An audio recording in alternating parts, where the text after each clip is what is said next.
Hello everyone, welcome to back my YouTube channel Nursing Beat. Today I am going to discuss about social anxiety disorder. The another name is social phobia.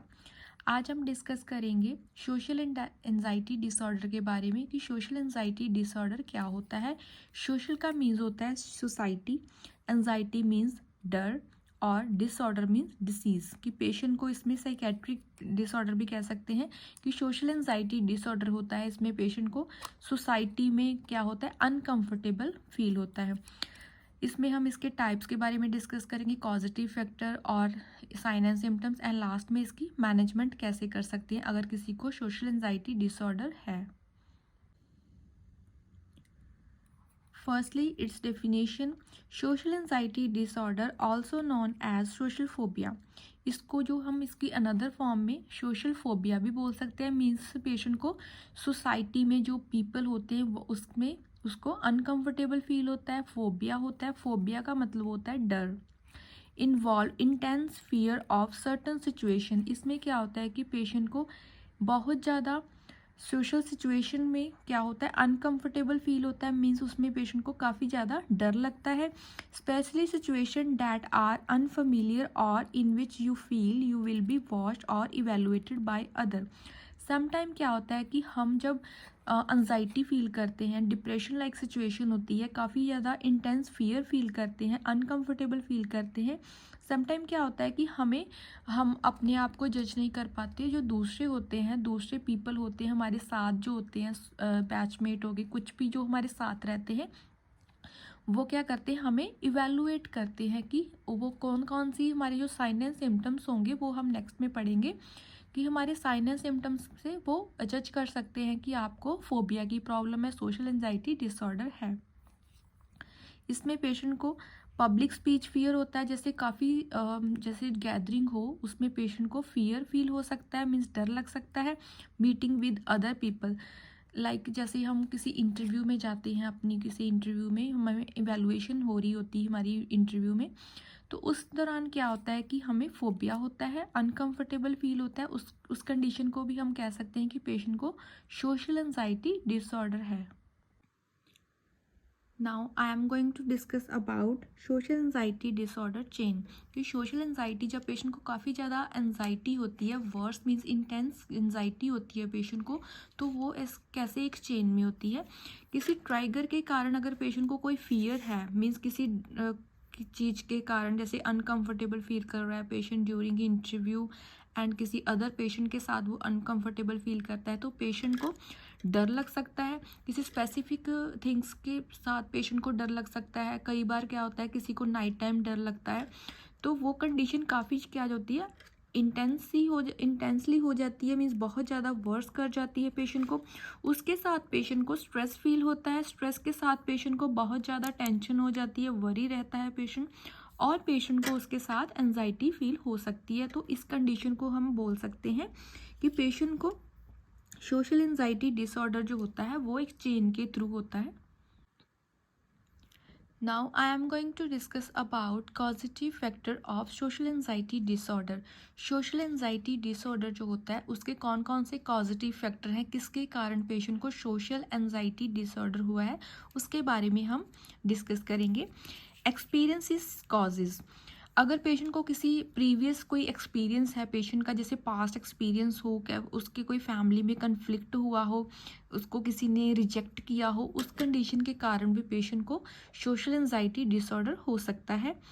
Next is neural causes. Neural causes में क्या होता है कि जैसे neurotransmitter जो messages convey करते हैं, उसमें क्या होता है कि डोपामिन होता है। जो डोपामिन हमारी बॉडी में अगर उसका लेवल जो होता है वो डिक्रीज कर जाए, due to the decrease level of dopamine in our body, then patient get chance more in having a social anxiety disorder. Serotonin भी क्या होता है कि हमारी बॉडी में जो रिसेप्टर्स होते हैं, जैसे हम फील करते हैं, उससे अगर उसमें कोई रिडक्शन आ जाए, मींस उसमें कोई डिक्रीज आ जाए, जितना हमें नॉर्मल चाहिए रिसेप्टर, अगर उसमें कोई प्रॉब्लम आ जाए तो उसके कारण भी पेशेंट को सोशल एंजाइटी डिसऑर्डर हो सकता है। Next is brain structure. अगर किसी के कंजेनिटली ब्रेन स्ट्रक्चर में कोई प्रॉब्लम है, मीन्स बाय बर्थ ही कोई प्रॉब्लम है, या कोई ट्रॉमा हो गया है पेशेंट को during injury, a structure in the brain called amygdala may play role in controlling fear response। हमारे जो ब्रेन स्ट्रक्चर में क्या होता है, एमिग्डाला होता है जो एक पार्ट होता है ब्रेन में, उसमें क्या होता है कि वो हमारी बॉडी में क्या करता है, जब हम फियर फील करते हैं तो उसको कंट्रोल करके रखता है। अगर उसमें कोई प्रॉब्लम आ जाए, जैसे कि पेशेंट का एक्सीडेंट हुआ हो, कंजेनिटली ब्रेन में कोई डिफॉर्मिटीज़ हो, उसके कारण पेशेंट को ये प्रॉब्लम हो सकती है। Next is over estimating social threat. Sometime क्या होता है कि पेशेंट को जो सोशल एंजाइटी डिसऑर्डर की कंडीशन कब होती है कि वो ओवर एस्टिमेट करता है, बार बार किसी चीज़ के बारे में सोचता है, तो उसके कारण भी क्या होता है कि पेशेंट को थ्रेट की कंडीशन हो सकती है, मीन्स पेशेंट को सोशल एंजाइटी डिसऑर्डर की प्रॉब्लम हो सकती है। Now I am going to discuss about its types. First is panic disorder, second is obsessive compulsive disorder, the another name is in shortcut is OCD. Next, third one is post traumatic stress disorder. Next, fourth one is specific anxiety disorder. Fifth one is specific phobia, and sixth is generalized anxiety disorder. First of all, I discuss about the first type of social anxiety disorder, that is panic disorder. Panic condition में क्या होता है कि अगर किसी को एकदम से, मीन्स पैनिक बहुत ज़्यादा सीवियरली पेशेंट को डर लगे किसी थिंग्स के बारे में, किसी अगर कोई कंडीशन ऐसी हो गई है तो उसके कारण पेशेंट को अगर पैनिक हो प्रॉब्लम कि बहुत ज़्यादा उसको डर लगे, तो उस कंडीशन को हम बोल देते हैं कि panic disorder. A panic attack is sudden surge of overwhelming fear that come without warning and without any obvious reason। sometime क्या होता है कि अगर हमें fear हो तो कोई condition होती है, बट इस condition में क्या होता है कि पैनिक डिसऑर्डर में कि पेशेंट को विदाउट अलार्मिंग, मीन्स कोई कारण भी ना हो, एकदम से पेशेंट की जो कंडीशन है वो वर्स हो जाए, पेशेंट को बहुत ज़्यादा डर लगे, तो उस कंडीशन को हम बोलते हैं पैनिक डिसऑर्डर। जब पेशेंट को पैनिक डिसऑर्डर होता है तो कौन कौन से सिम्टम्स आते हैं पेशेंट को। सबसे पहले क्या होता है कि पेशेंट की हार्ट बीट एकदम से इंक्रीज़ कर जाती है, हाई हो जाती है। नॉर्मली जो हार्ट बीट होती है वो कितनी होती है, 60 से 80 पर मिनट। बट इस कंडीशन में क्या होता है कि पेशेंट की जो हार्ट बीट होती है वो इंक्रीज़ कर जाती है, 80 से अबव हो जाती है पर मिनट, तो उस कंडीशन को हम बोलते हैं कि पेशेंट को पैनिक डिसऑर्डर हुआ है। टेरर का मतलब क्या होता है कि इसमें पेशेंट को बहुत ज़्यादा थ्रेट होता है, मीन्स डर लगता है, पैरालाइजिंग टाइप सिचुएशन हो जाती है कि पेशेंट की जो बॉडी होती है उसमें मूवमेंट काफ़ी डिक्रीज़ हो जाती है। ट्रेम्बलिंग होती है, पेशेंट के जो हाथ पाँव होते हैं वो कंबना स्टार्ट हो जाते हैं, मीन्स उसके जो शेक करने स्टार्ट हो जाते हैं, जो उसके हैंड होते हैं वो शेक करना स्टार्ट कर देते हैं। काफ़ी स्वेटिंग होती है, पेशेंट को काफ़ी पसीना आता है। इस कंडीशन में पेशेंट को चॉकिंग हो सकती है, पेशेंट को सांस लेने में तकलीफ हो सकती है, उसका ब्रीदिंग लेवल जो होता है वो काफ़ी इंक्रीज कर जाता है जितना नॉर्मल हो। जैसे हम कह सकते हैं कि पेशेंट अगर अडल्ट की बात करें तो 60 से 24 पर मिनट तक उसकी जो होनी चाहिए रेस्पिरेटरी रेट होना चाहिए। बस इस कंडीशन में क्या होता है कि पेशेंट का जो रेस्पिरेटरी रेट होता है वो काफ़ी ज़्यादा इंक्रीज कर सकता है क्योंकि पेशेंट बहुत ज़्यादा टेंस है। नेक्स्ट इज चेस्ट पेन हो सकती है इस कंडीशन में पेशेंट को, hot flashes and sudden chills. Patient को कई बार तो इसमें क्या होता है कि एकदम से बॉडी ठंडी पड़ जाती है और एकदम से जहाँ ठंडी पड़ जाएगी जहाँ बहुत ज़्यादा गर्म हो जाएगी। Fear that you are going to go crazy, और समटाइम क्या होता है कि पेशेंट को डर लगता है कि वो मरने वाला है, उसको ऐसे मतलब बार बार थॉट्स आते हैं कि वो आज डाई हो जाएगा, वो मर जाएगा। सेकेंड टाइप है obsessive compulsive disorder.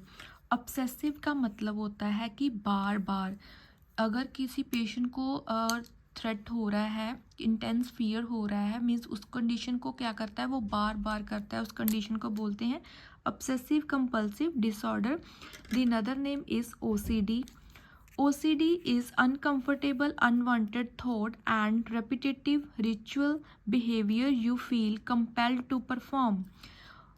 Obsessive compulsive disorder में क्या होता है कि पेशेंट को अनकंट्रोलेबल, अनवांटेड मीन्स उसका कोई उसमें कंट्रोल ही नहीं रहता, अनवांटेड मीन्स वो ना चाहे भी अपने उसके माइंड में बार बार एक ही थॉट आता है, और रेपिटेटिव मीन्स बार बार उसके माइंड में थ्रेट होता है, किसी भी एक बात को लेकर वो बार बार उसके बारे में थॉट करता है, सोचता है, और इस कंडीशन को क्या बोलते हैं, obsessive compulsive disorder.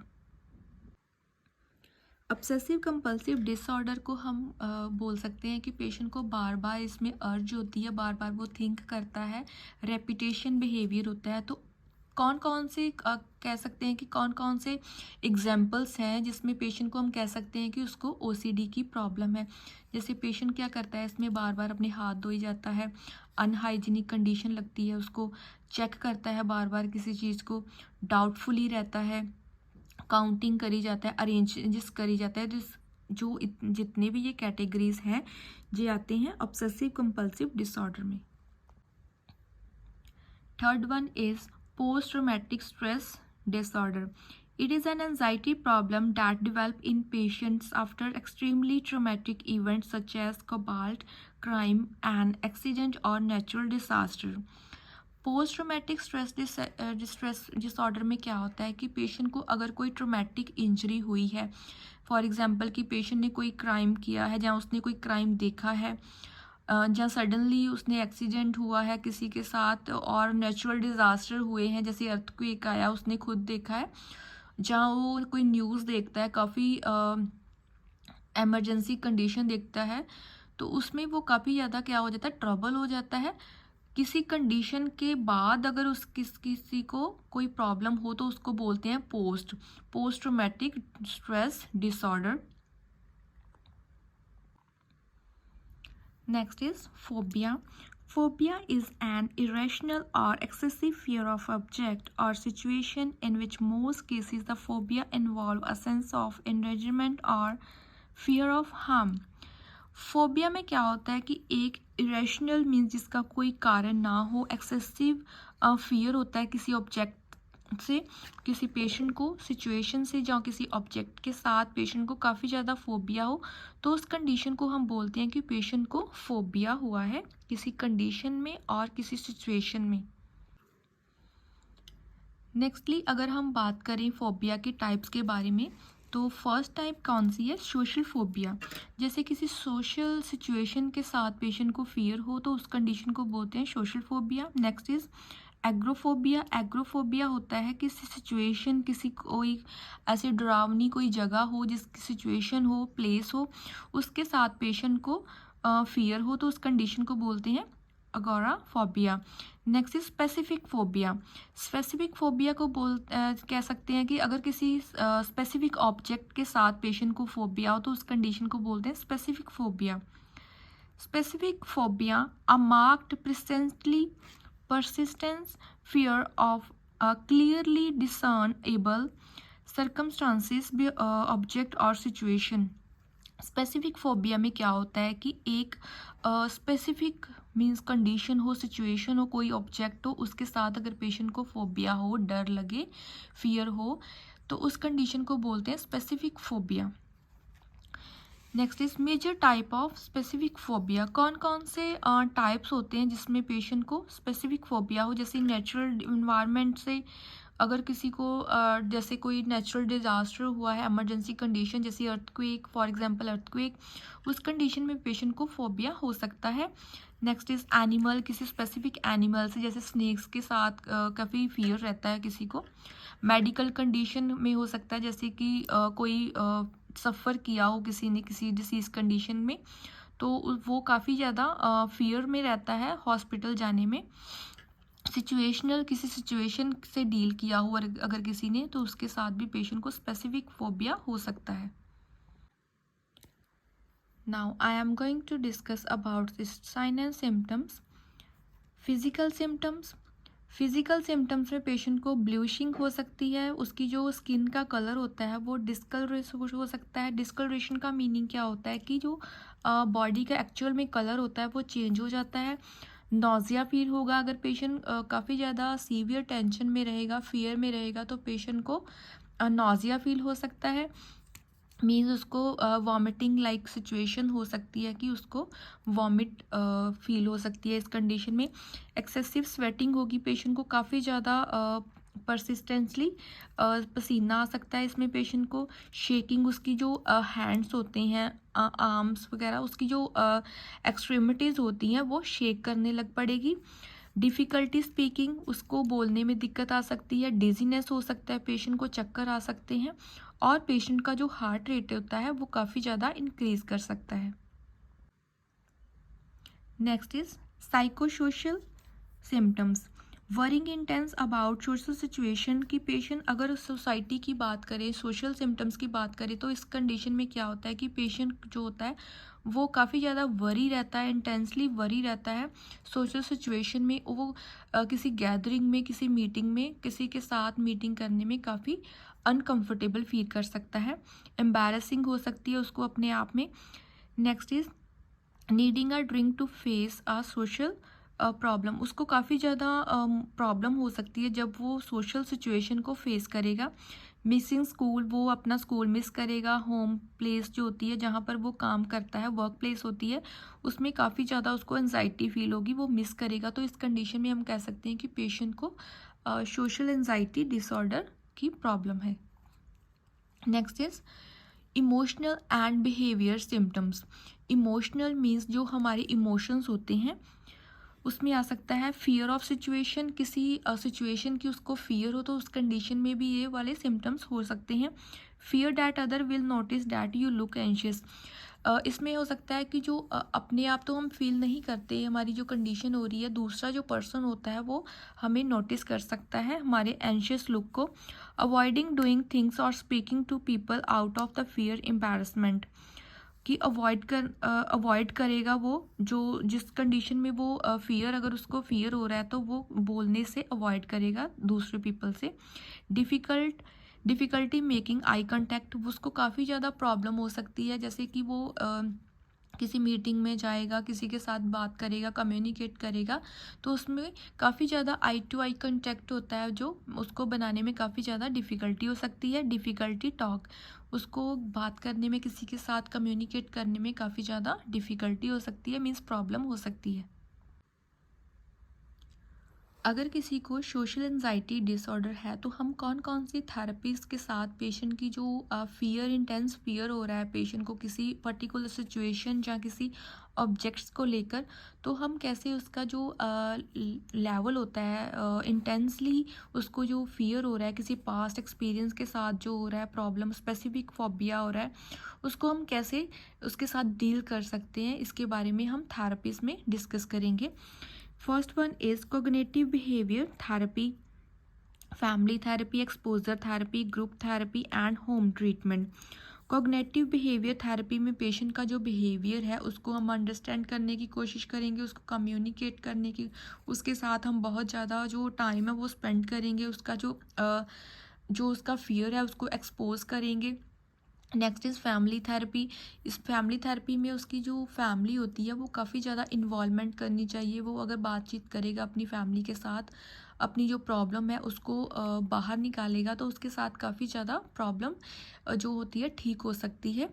Exposure therapy, अगर किसी को स्पेसिफिक पर्टिकुलर ऑब्जेक्ट्स के साथ या सिचुएशन के साथ अगर पेशेंट को कोई प्रॉब्लम है तो उसको डील करने के लिए हम पेशेंट को क्या करते हैं, एक्सपोज करते हैं। जैसे कि पेशेंट को सिचुएशन के साथ कोई डीलिंग करने की कोई प्रॉब्लम है, जैसे कि वो गैदरिंग में नहीं जा सकता, बहुत ज़्यादा पीपल जहाँ हो वहाँ नहीं जा सकता, तो उसको हम वहाँ पर लेकर जाएंगे, कम्युनिकेट करेंगे, गाइड करेंगे, पेशेंट की काउंसलिंग करेंगे। उसके साथ क्या होगा कि पेशेंट का जो डर है वो निकल सकता है।